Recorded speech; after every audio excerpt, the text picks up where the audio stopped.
So, if you're here, then you must have just read chapter 138, A Long Dream, and you're probably wondering how Isayama is planning to end Attack on Titan.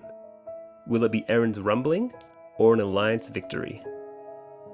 Well, the answer is neither, because the rumbling has been stopped, and Eren's supposed motivation for rumbling was to create a world without Marley to threaten Paradise Island's existence.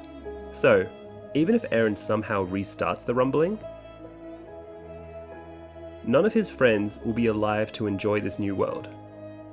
But you could argue he's doing it for his child, and that his child's future is more important than all his friends. But doesn't that just leave a terrible taste in your mouth? Eren's friends were constantly loyal to him.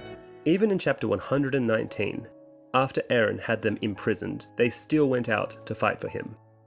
And the rumbling was only possible because they stopped Peak.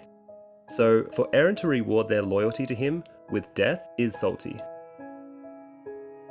So maybe the Alliance has won the battle with Mikasa killing Eren and the rumbling does not restart. Well, everyone on Paradise Island is dead for certain, because the remaining half of the world would not rest. Both to avenge the dead and for their own safety, until Paradise Island is firebombed out of existence, and then do mandatory blood tests to find any Eldians in hiding, and kill them just in case they inherit a Titan power. And do something equally as horrible as what Eren did. I'm sorry, but there's no other outcome after what Eren's done. Eldian genocide would be the only reasonable course of action, after a rumbling has wiped out half of the world's population. So, how is Isayama planning to end Attack on Titan? Well, the answer is simple, a time reset. Which is what we have been saying since we started this channel. Because the world of Attack on Titan has no reason to continue.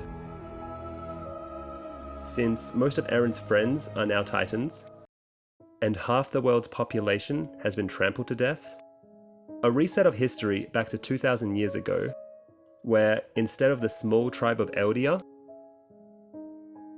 using the power of the Titans to overthrow the Roman Empire, they are simply defeated and absorbed into Roman territory. This means that the world of Attack on Titan is our own, which is exactly what we have been saying in all our theories. And the most consistent criticism we've received over the last year for our theories is that time travel is a closed time loop. However, as chapter 138 has finally proved, it isn't, meaning all the events in Attack on Titan could be a future memory. And the world free of Titans that Eren and Armin both envisioned is our own. Also, we said a year ago that the reason why Eren was being so mean to Mikasa was so that when he died, she would be able to live on and not waste away like Levi's mum.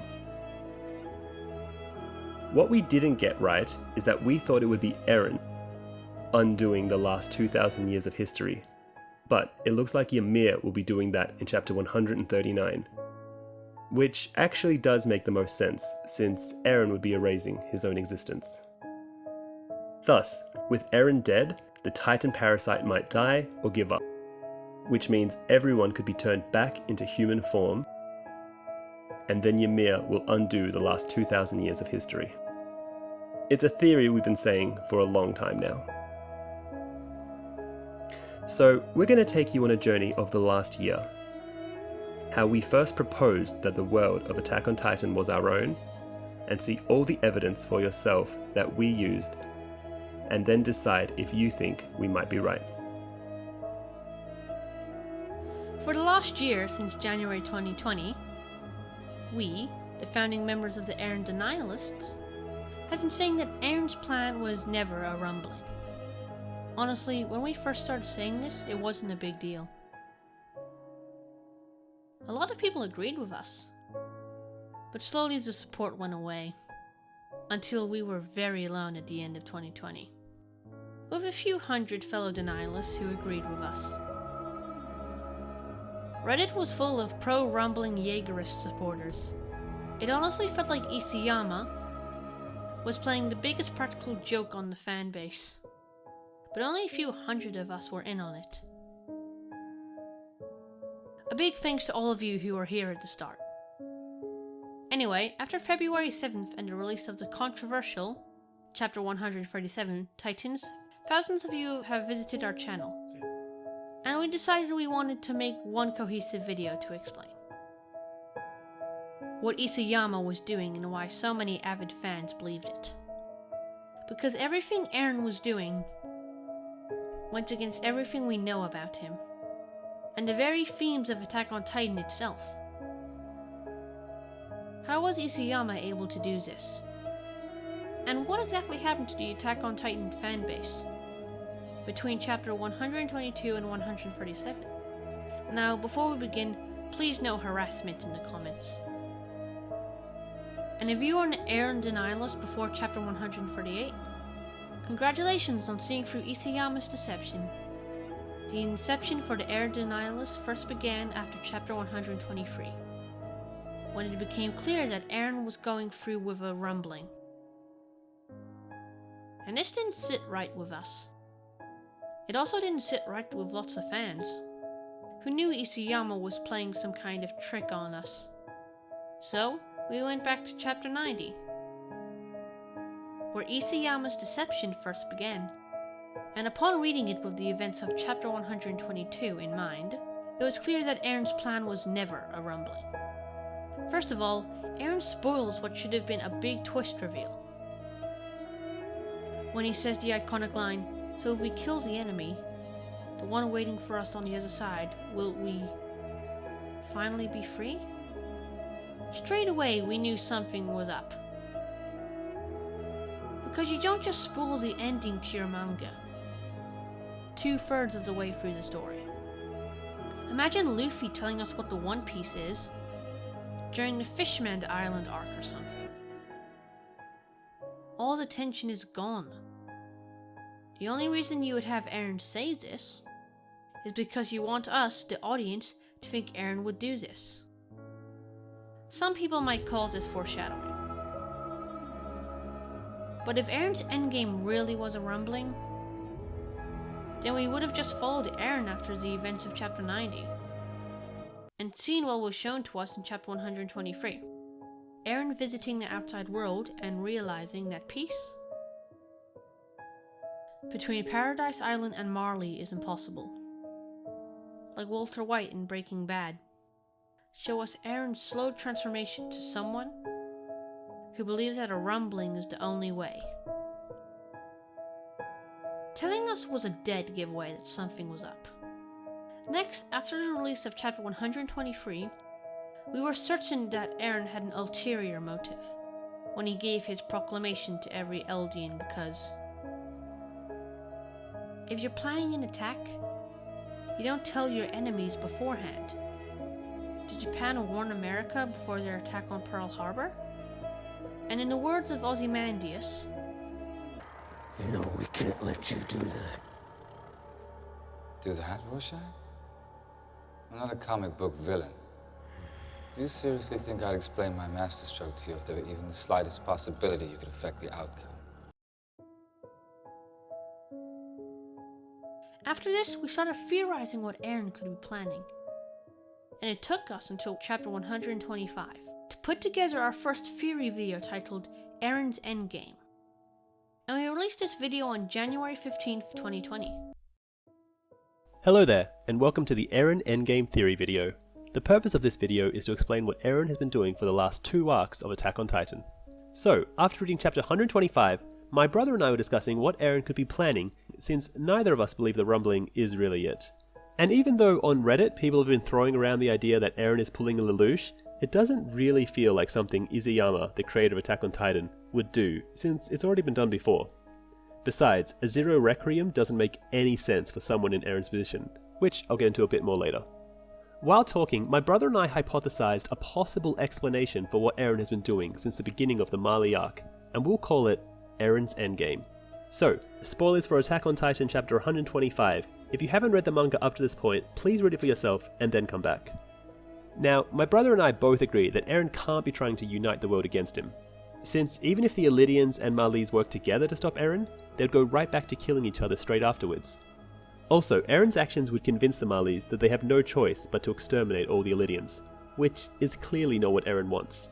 So what's the plan here? What's Eren's endgame? We know that it isn't to kill all Marley, since that would be too obvious and immoral.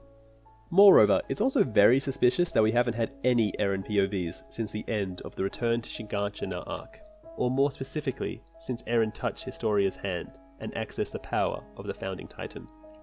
From that point on, Eren's been telling us that they need to kill everyone outside the walls, as seen in Chapter 90. But no way would Isayama spoil the end of Attack on Titan only 2/3 of the way through his story. Now, Isayama said in a 2014 interview that he already had the end of Attack on Titan in mind from its very conception. But then, in 2017, he revealed that he changed the original ending because it was too bleak and it wouldn't be fair to the reader. What all this proves is that Isayama has been thinking about how Attack on Titan is going to end for a very long time.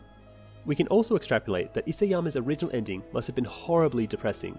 So, to get into this theory explanation, we have to start at the very beginning, because this is the first clue to how Isayama plans to end Attack on Titan. For those of you who don't remember, the first chapter of Attack on Titan is titled, "To You, 2000 Years From Now," clearly a reference to time travel. Moreover, when Eren wakes up, he's clearly seen the future, evidenced by the fact that he mentions how long Mikasa's hair has gotten, and in the current arc, Mikasa's hair has never been shorter. We possibly also hear Mikasa's final words to him, "See you later, Eren." So what this proves is that Eren has been seeing into the future from the very beginning of Attack on Titan. But this shouldn't be possible since Eren doesn't even have the Attack Titan power in Chapter 1. This could be just a plot hole left by Isayama, but we like to think that it means everything we see in Attack on Titan is just a memory of Eren's future past. Which means everything that happens actually hasn't happened yet, if that makes any sense. We think Eren is sending his memories to someone in the past. Now, I know you might be thinking, no. The Chapter 1 title is in reference to Eren's discussion with the original Founding Titan, Ymir Fritz, in Chapter 122, since this chapter is titled To You, 2000 Years Ago. But we think Isayama is secretly planting the setup for his final payoff, the same way he set up Reiner, Annie, and Bertolt's betrayal back in the first arc, the Smiling Titan being Diana Fritz, Grisha's first wife, and foreshadowing Eren's sudden appearance in Libero. A twist is generally better if it is set up beforehand, and Isayama has had 9 years to plan this big reveal. Now, in Chapter 122, Future Memories, Eren communicates back in time, telling Ymir Fritz that she will get to choose humanity's fate, showing us that conversations can take place between the past and the future. So what does all this tell us? Well, we think it means Eren is communicating with someone else in the exact same way. Now, going back to Chapter 121, Memories of the Future, we learn a lot of vital information. Firstly, we learn that Grisha didn't want to kill the Reese children, but that Eren influenced the past through memories. Using this method, Eren was able to influence Grisha to kill the Reese family. And take note of Historia's hand. After Grisha's rampage, he asked Eren to show him everything, meaning Eren deliberately chose not to show him that Carla was already dead. Therefore, Eren knew he could only get Grisha to kill the Reese family if he thought that it had to be done to save Carla. This will be important later on, so try to remember it. On the following page, Grisha tells Zeke that it isn't his wish that will come true, but Eren's. But then Eren decides to show Grisha the memories he got from touching Historia's hand, and suddenly Grisha also sees how it will all end, and is horrified by it. And yet, this is the most important part. Grisha still agrees to go through with it. He injects Eren, allows Eren to influence the events of the church, meaning that, on some level, he agrees with what Eren is doing. But in the last moment, Grisha tells Zeke to try and stop Eren. We're not sure what this will lead to, but it probably means Zeke will make a return before the end to try and stop Eren one last time. The past influences the future, and the future influences the past. Besides, you shouldn't just introduce time travel without good reason. Moreover, we don't think anyone really believes that Eren has actually turned to genocide. The boy who watched those closest to him ripped apart by Titans? No way. Also, why did Eren laugh when Sasha was killed? Because if Eren's goal is the rumbling, he would only be doing this to protect his friends from the outside world. So Eren's behaviour really makes no sense there. Connie even brings this up later, so clearly Isayama wants us to take notice. We believe that it was actually this moment when Eren realized it doesn't matter if his friends live or die anymore. His plan is to erase them from existence anyway, and the sudden realization that he no longer has to protect his friends made him laugh. So in conclusion, we theorize that this could potentially be the depressing ending that Isayama had originally intended for the series, but maybe he decided against it since it would be too brutal. Instead, he'll probably bring everyone back to life through the paths, which were introduced by Kruger when he was talking to Grisha all the way back in chapter 88, which was 2017. The same year he decided to make the ending of Attack on Titan less brutal. Kruger says that the paths transcend physical space, so Eren will probably sacrifice himself to save all the Eledians or something. Therefore, Mikasa and Armin will find themselves in a future where Marley and Eldia are at peace with each other. Not a utopia, but at least something better than they were born into. The main reason we believe this is because you're not supposed to want the Eldians to win the war against Marley. And we don't even think Eren likes the Jaegerists, but is just using them. We think Eren just wants to reset the world and remove all existence of the Titans. Ironically, if Eren were to remove the existence of the Titans, he might bring about the world we all live in today. That's another possibility.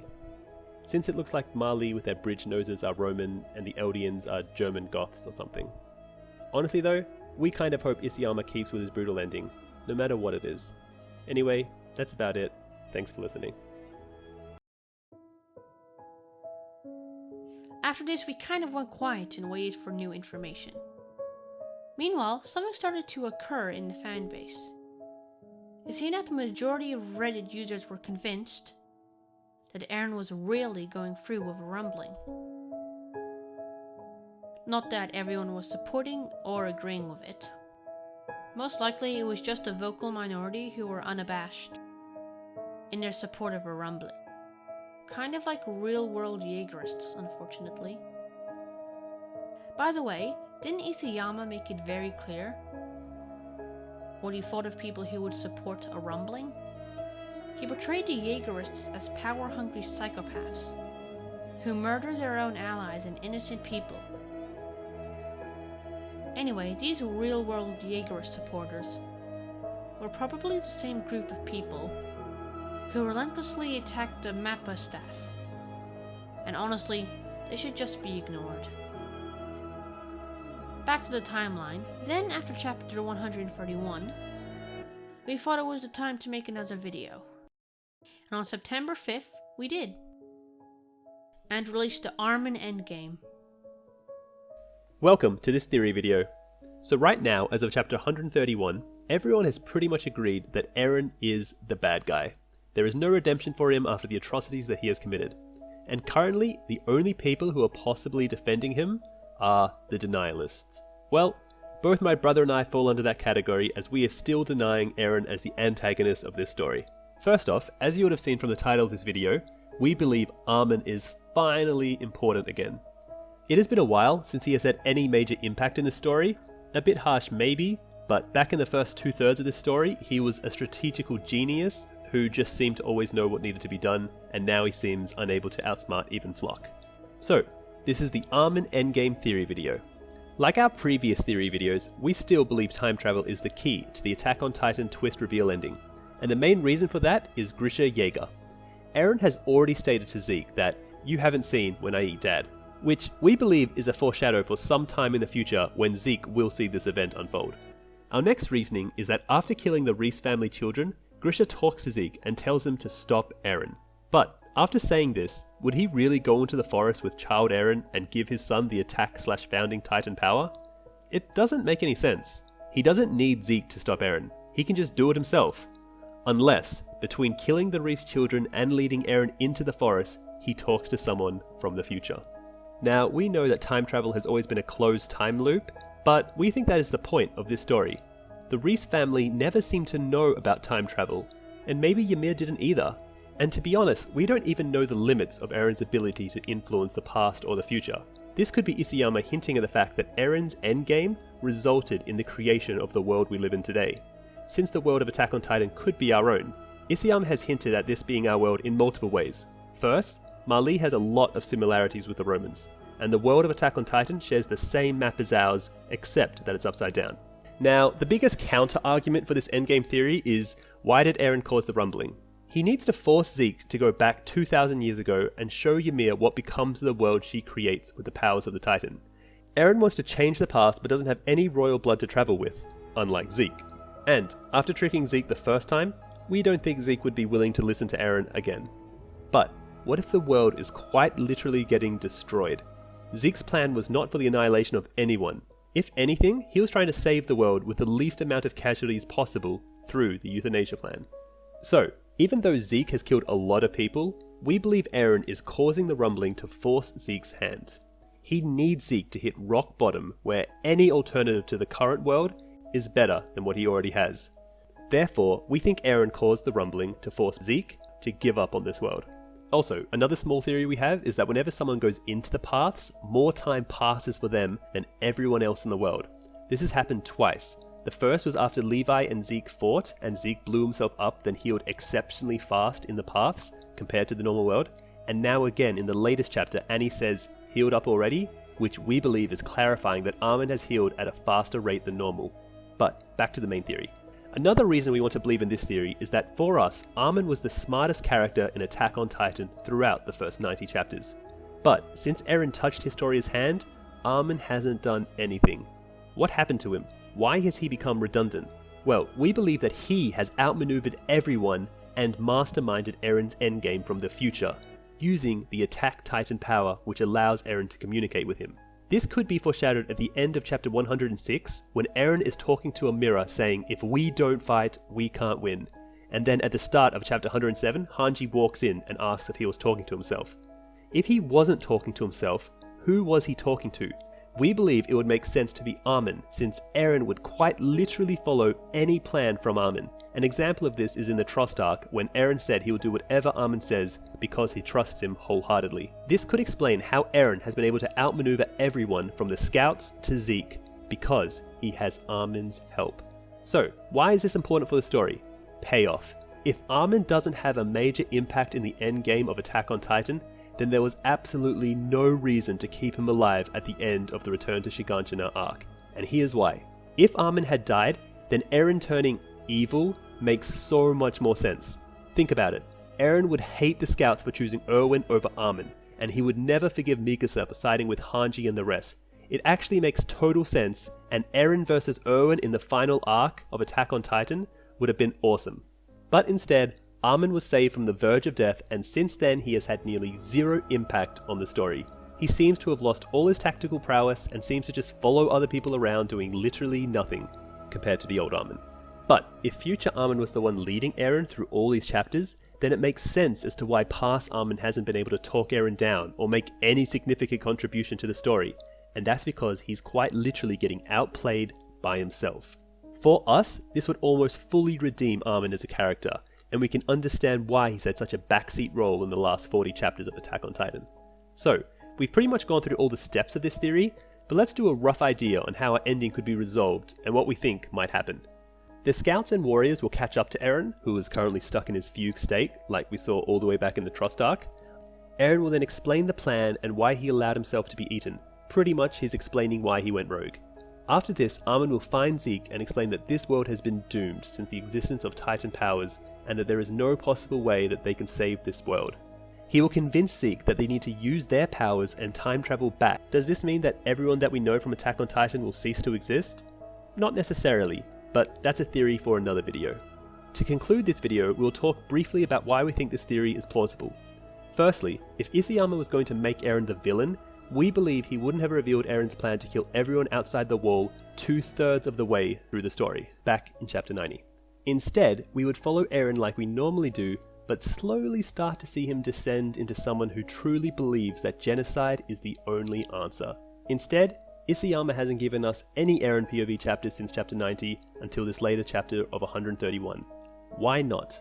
What is Eren hiding, and why couldn't we just have followed him instead of characters like Falco and Gabi?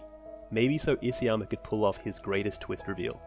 Finally, our biggest point into why Eren can't be the villain is that he has the power to see the future, as we've seen in chapter 131. This has been shown when Eren knew years before that he will kill Ramsay and all the refugees from the small seaside town with the rumbling. Eren felt remorseful, sure, But the key point of this revelation is that Eren knew all his plans would lead him to that moment. In being able to see the future this clearly, we believe that Eren can't fail in whatever plan he chooses. So, if he does fail the rumbling, which we all think he will, right? Then he must have known that he would fail and still chose to go through with the plan anyway. And that is why we believe Isayama's plans to end Attack on Titan with his greatest twist reveal yet.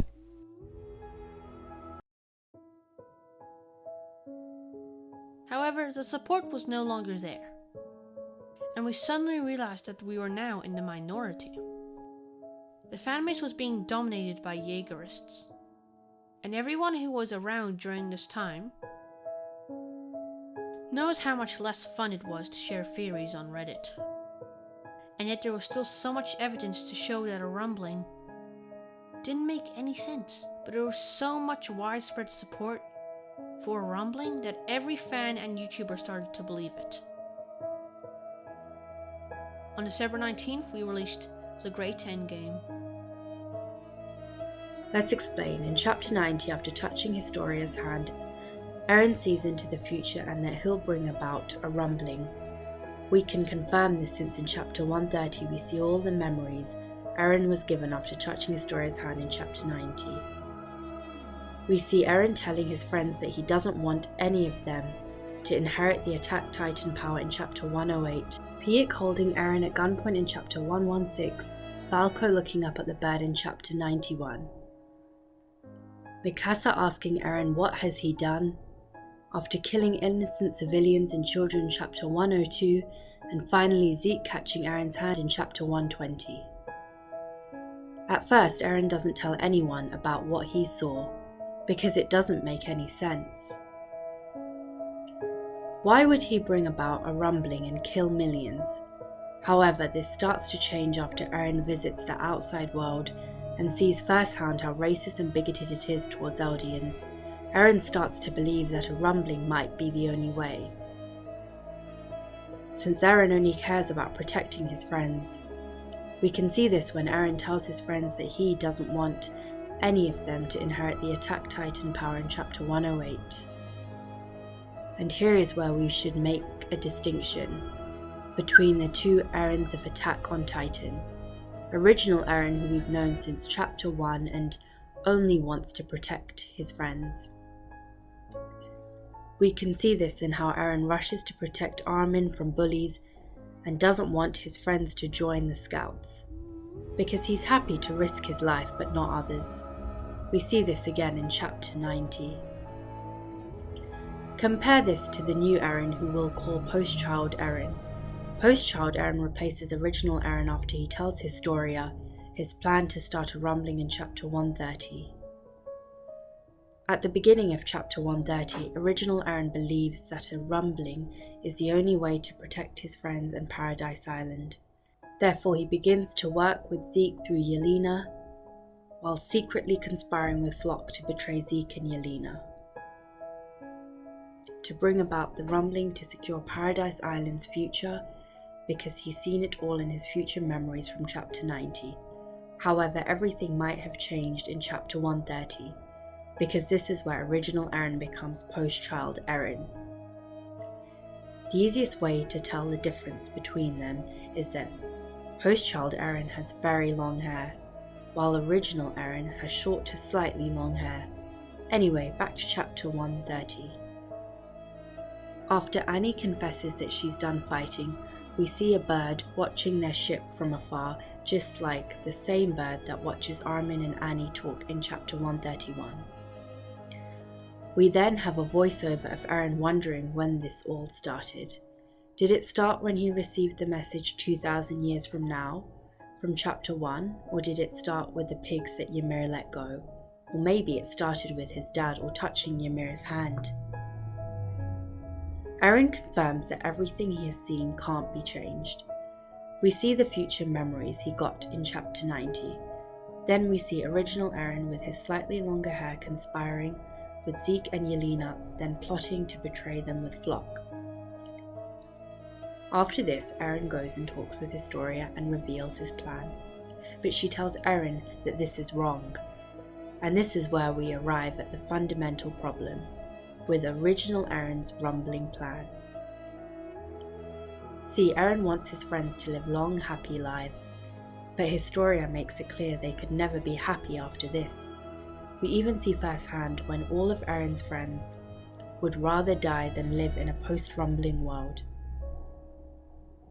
Eren offers to wipe Historia's memories and could do the same to all his friends, but this again goes against his mantra of freedom, and he would then be no better than King Fritz. So there is a clear contradiction here between what Eren wants and what he does. Eren and Historia scene cuts off when she proposes. What would you think about me having a child? We think this scene takes place roughly 9 months before the rumbling and is when Eren gets Historia pregnant, much earlier than when everyone thinks she got pregnant. And after getting Historia pregnant, he receives new future memories of what happens after the rumbling, and now Eren finally understands why he's doing this. This is why he goes from being motivated by hatred when he tells Flock that they will annihilate the outside world, who he calls animals to justify his use of the rumbling, and yet we see him crying when he talks with Ramsay in chapter 131. And he says how sorry he is. In both cases there is a lot of emotions. However, compare this to post-child Eren, who is stone cold committed to the rumbling. After talking with Historia, Eren has no emotion to it. All he says is that he needs to keep moving forward. He doesn't show any sign of remorse like he did with Ramsay, or hatred like he showed with Flock. Instead, he is totally and utterly committed to moving forward, because he now knows what comes after the rumbling is a world where his friends are free to live long and happy lives. Or maybe Armin will be transported to where Zeke is if he is still alive, but who knows. So the ending could go 3 ways in our opinion. So we think that if you can't see someone's eyes, similar to the beast Titan young Eren and Ymir in the paths, you are a slave to Ymir but still alive in the paths, which means that everyone is still alive in the paths. For example, Berthold is still alive, and this is why he cried before transforming, because he knew Ymir would be sending him to kill his best friend. We also saw Erwin congratulating Hanji after dying for getting the Alliance onto the plane to stop the rumbling. This could lead to everyone being brought back through the paths, or Eren resetting history to bring everyone back. Evidence of Eren resetting the world comes from chapter 134, when the Fort commander says, "If it's possible for us to ever have a future again, I will never make the same mistakes. I swear it, if we ever see another tomorrow." Then Reiner's mum breaks down and regrets everything that she has done to Reiner, but we think this is unlikely.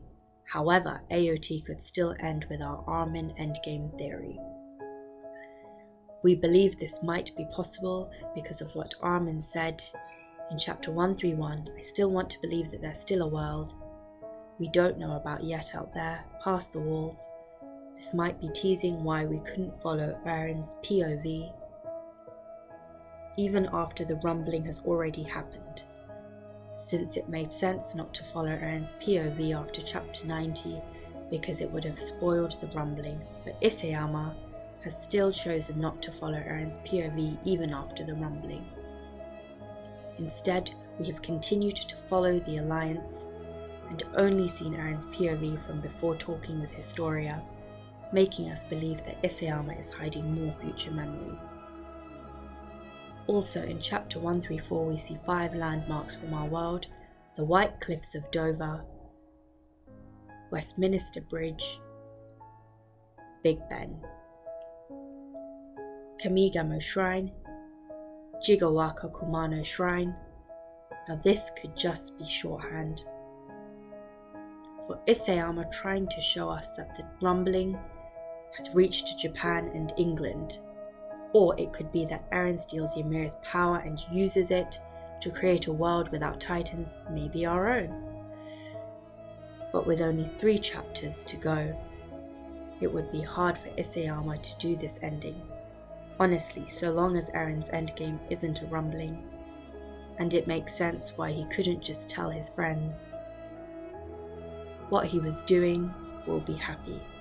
Also, there's something going on in the paths, with Armin, Mikasa, and Jean running away from Reiner, Levi, and Pirk towards Eren's shadow, only to find themselves running into Reiner, Levi, and Pirk, and then suddenly it is no longer just Eren, but Eren and Ymir.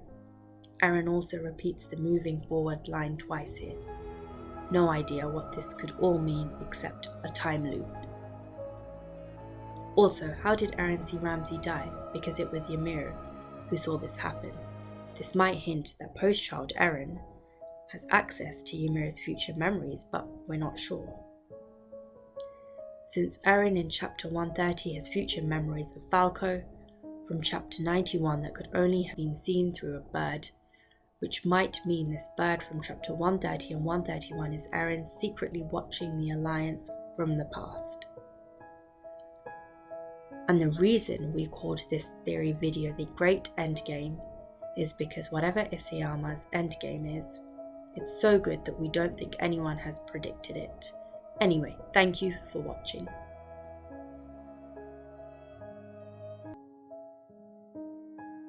Again, the reaction was mostly tepid and lukewarm. We were hamstringed by Isayama's insistence to keep Eren as the bad guy for as long as possible, and until he chose to do so, our words meant very little. But everything changed after chapter 147, Titans, because finally the rumbling was stopped, and Eren's endgame could finally begin. And with the release of chapter 137, we made the Historia Endgame Theory video to raving applause. There were still some diehard pro-rumbling Jaegerists, but now they were the denialists and we were the majority. It was a nice feeling in over 1 year in the making.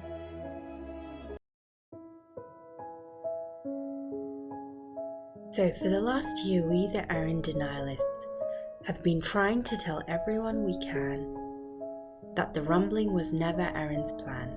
Instead, Eren has an endgame that comes after the rumbling. In all our theory videos, we have committed to one singular idea, that Eren is not trying to bring about a rumbling, and he is planning to use either Zeke or Ymir to change the past. Everything we've seen up until now has been a part of Eren's endgame, because as of chapter 137, Eren, who we know can see into the future, is kind of an idiot for letting himself get defeated. He could have easily won on several occasions, but didn't. Why? Because the rumbling was always Ymir's desire, not his. Eren was just trying to get Ymir out of the paths. And to do this, he had to give her freedom. Eren orchestrated everything because he knew the only way to kill the Titan Parasite was to get the Titan shifters from outside the wall and the scouts to unite. This was the only way to free humanity from the power of Titans, by allowing things to play out so Armin and Zeke could get all the previous Titan shifters to work together.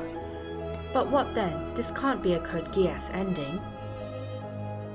Because the rest of the world would instantly kill every last Eldian even if the Titan's shifter powers are gone. How would this protect Paradise Island? Well, the answer to that question, we think, is time travel.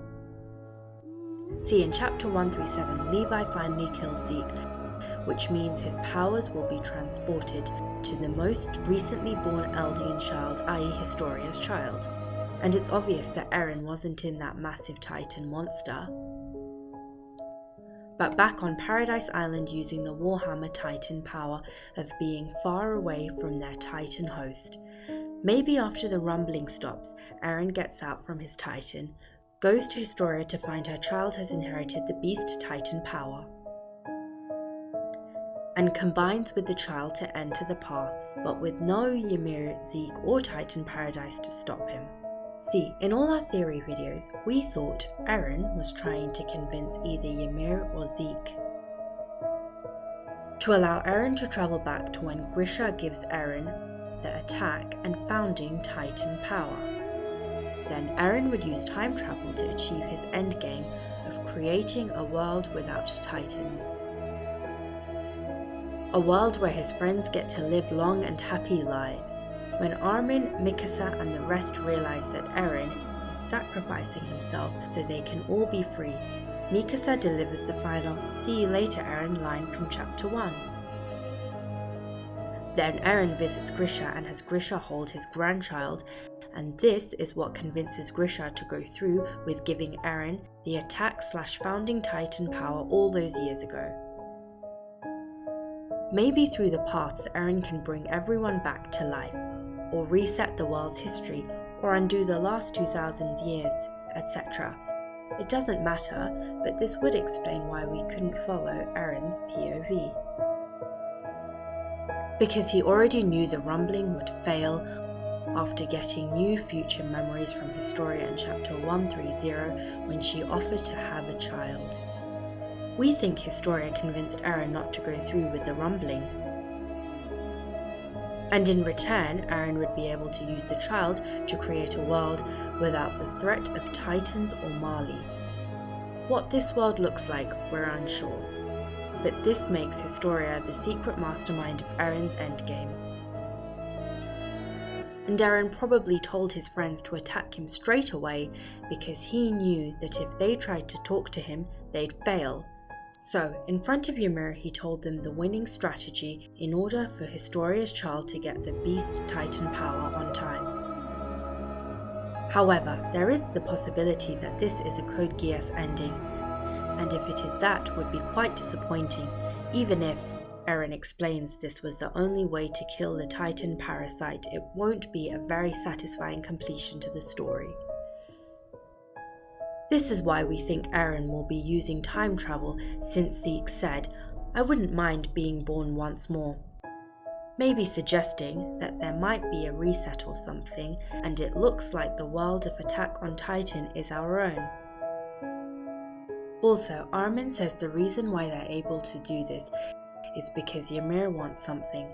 Maybe in the next chapter, we'll find out that she wants to be free, and this is what Eren will give her. We also quickly made the Ymir Endgame theory video.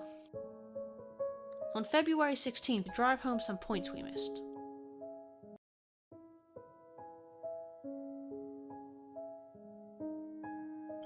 Hello and welcome to this theory video on Ymir's endgame. For so long we have assumed that Ymir was a slave to King Fritz. But what if the opposite is true? What if Ymir was just like Eren? Someone who fought for freedom. Think about it. Back in chapter 122, Ymir despises the world of Attack on Titan, where the strong rule and the weak are forced to live like cattle. Very similar to Eren back in chapter 1. However, one day she sees the pigs and, like Eren, she wants them to be free, which is exactly what Eren wants for Armin, Mikasa and all his friends. This is also foreshadowed by what Eren said in chapter 122. Was it you who led me here? See, because what if after Ymir fell into the tree and was absorbed by the Titan Parasite, the Hallucigenia turned Ymir into an obedient slave who lives only to procreate and multiply, just like Zeke warned us about in chapter 137. See, we don't know much about Hallucigenia, but maybe this organism didn't feel or enjoy things. Similar to what Zeke said about human life, and it only lives to mindlessly make more of itself. This is why King Fritz had an easy time at controlling it. But when Ymir's soul was split into 9 parts, one of those parts of her was the same part that led her to free the pigs from captivity. A part of her that yearns for freedom. We obviously know this part of her to be the Attack Titan power.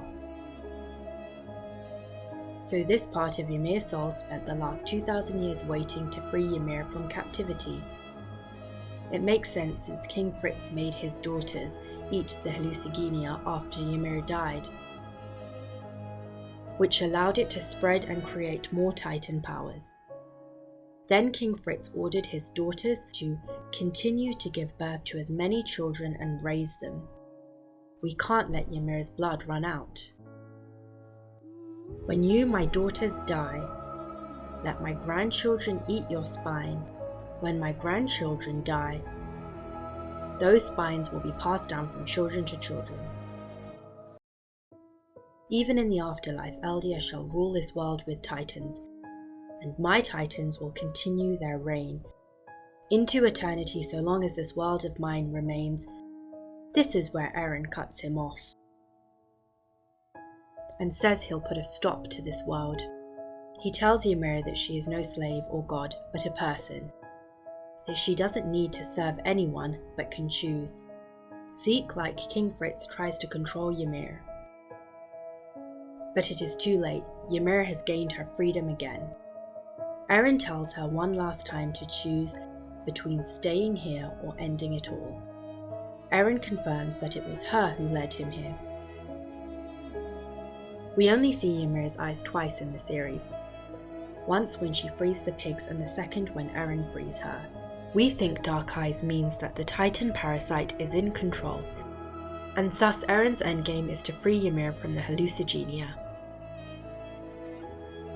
We think this means that Ymir was secretly the paths influencing events from the future, since the paths allowed Zeke to survive after blowing himself up against Levi. The paths also allowed Ymir to get the Jaws Titan power and showed her what true freedom looks like, so she could one day inspire Historia to help Eren in his time of need. Everything has been Ymir secretly manipulating events from the future to lead to this one moment where Eren will end the world of Attack on Titan, because all Titans are really offspring of the Hallucigenia. And so long as one is left alive, it will continue to multiply, and people will use its power to control others like cattle. The power of Titans is kind of like the Death Note. Its power tempts people to abuse it and eventually corrupts them. This is why Eren and Ymir need to rid the world of Titan powers, so the Hallucigenia's desire to multiply can be stopped. We think this means they'll go back 2,000 years ago and stop the spread of the Hallucigenia. This means that the tribe of Eldia will eventually be conquered and subjugated by the Mali Romans, and the world of Attack on Titan will become our own. Then Eren will use the paths to reincarnate every Eldian into our world so they can all live long and happy lives, including Ymir, which is what she always wanted. However, Eren will probably have to stay behind or constantly have his mind resetting between chapter 1 through 7. And chapter 1, when he sends himself all his future memories. Eren's death will be similar to Yondu from Guardians 2, where everyone thought he was a bad guy, but it turns out he did everything for them. Mikasa will say, "See you later, Eren," and finally let go of him so she can be free in our world. Maybe only the Ackermans and Titan Shifter holders will remember Eren's sacrifice or something. But now with the release of chapter 148, we have weathered the storm and the Jaegerists have all drowned. However, it needs to be said how easy it was for Isayama to trick everyone into forgetting who Eren was. Moreover, the fanbase was bombarded with videos that seemed to completely miss the point of Attack on Titan. They'd go into detail about how Eren's turn to villain was a logical conclusion for the story to go in, while completely ignoring the first 90 chapters of Attack on Titan, and the suspicious lack of Eren's POV. It was so strange to see how Eren, the architect of an anti-war protagonist, could be interpreted as a genocidal maniac. It was like an episode of The Twilight Zone. Isayama spent 90 chapters telling us that genocide is wrong. Eren started the series wanting to kill every last Titan, until he learned that the Titans were just innocent people, forced to become Titans against their own will, and now considers them to be his fellow compatriots. Meanwhile, Reiner wanted to kill every Eldian inside the walls, only to discover that they were just innocent people, forced to live inside the walls by King Fritz. Then, after learning about their betrayal, Eren wanted to kill both Reiner and Bertolt, only to discover that they were just innocent kids, forced to become warriors by the Marley and Tybur government. The military police were portrayed as evil, but again, they were just soldiers following the king's orders. Gabby wanted to kill every last alien inside the wall, only to discover that they weren't devils like she had been told. Then, after touching Historia's hand in chapter 90, Eren initially wanted to kill the outside world to protect paradise. But after Historia showed him the solution, Eren realized, repeating the same history Kruger warned Grisha about. Maybe Eren is trapped in an endless time loop, where he keeps sending his future memories back to himself, in the hope of finding a world where his friends all get to live long and happy lives, but who knows? So, why would Isayama continuously knock us over the head with his idea that the world is not black and white, that you can't just kill your enemies to solve all your problems, before having Eren use a rumbling to solve all his problems? It's like paying attention. Isayama told us that fascism was bad, and then suddenly proposed fascism to be the solution. Better go grab my swastika then. If Attack on Titan was a test to see if we had learned the lessons from World War II, then we failed miserably. Especially the YouTubers who completely misunderstood the story and ignored the glaring World War II comparisons. In 1943, two Nazi theorists, Johann von Leers and Achim Gurk, both proposed the idea that the Jewish question could be solved by resettling Jews in Madagascar. So, the Eldian conference that Eren attended is almost certainly supposed to be the Wannsee Conference. Replace Eren with the Japanese Emperor or German Führer, and he tells us that the only way to safeguard our nation is to kill every other nation first before they can do the same to us. This is why China lost 20 million people and Russia 24 million.